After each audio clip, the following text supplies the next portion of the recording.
巨星幫嘅老死咧，冇錯啦，咁啊整咗一隊籃球隊出嚟啦，咁阿英哥啊成日都打波嘅，咁我就想知啦，咁你睇唔睇波嘅咧？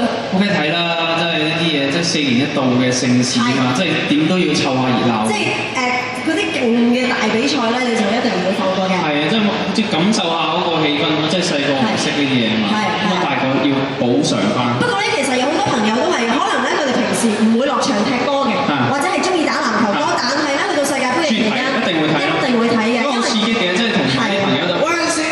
係啊，同埋咧，仲有咧，即係我哋兩邊咪有電視嘅，我頭先嚟到咧，咁就不停重播翻之前有啲好精彩嘅片段咧，你都係忍唔住睇完之後，你都仲會繼續睇。係啊，唔知點解都要有個魔力咯，有個。係真係有個魔力喺度。喂，咁嗱今晚咧你就以一個德國嘅 fans 身份出現喺我哋 MCP 新中城中心啦。咁但係查實你個骨子裏嘅中意邊隊嘅咧？我骨子裏其實係中意呢個荷蘭嘅。哦，荷蘭嘅。咁我有作一首歌嘅。嚇真嘅？上網嘅。真係㗎？對嗰個咩啊？嗰時對荷蘭對咩？你邊場先？荷蘭對阿根廷。荷蘭對阿根廷，哦，分組賽嚟嘅喎，嚇嚇。唔係啊，準決賽啊。你講幾時啊？我之前嘅，之前我首歌叫做荷蘭勁咯。荷蘭勁係啦，咁荷蘭都好勁啦，今屆都攞到個銅牌啊，叫季軍啦。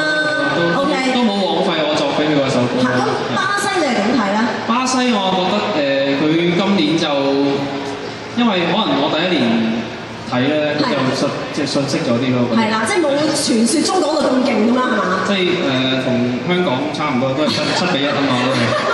其實咁嘅，因為咧有一個好得意嘅事件發生咗，就係之前嗰場咧，巴西就輸咗俾德國7-1啊嘛。咁你知唔知咧？德國咧就正係因為咁咧，就得到一個好大嘅益處，就係因為咧巴西啲 fans 話佢哋唔想阿根廷贏波啊，因為係覺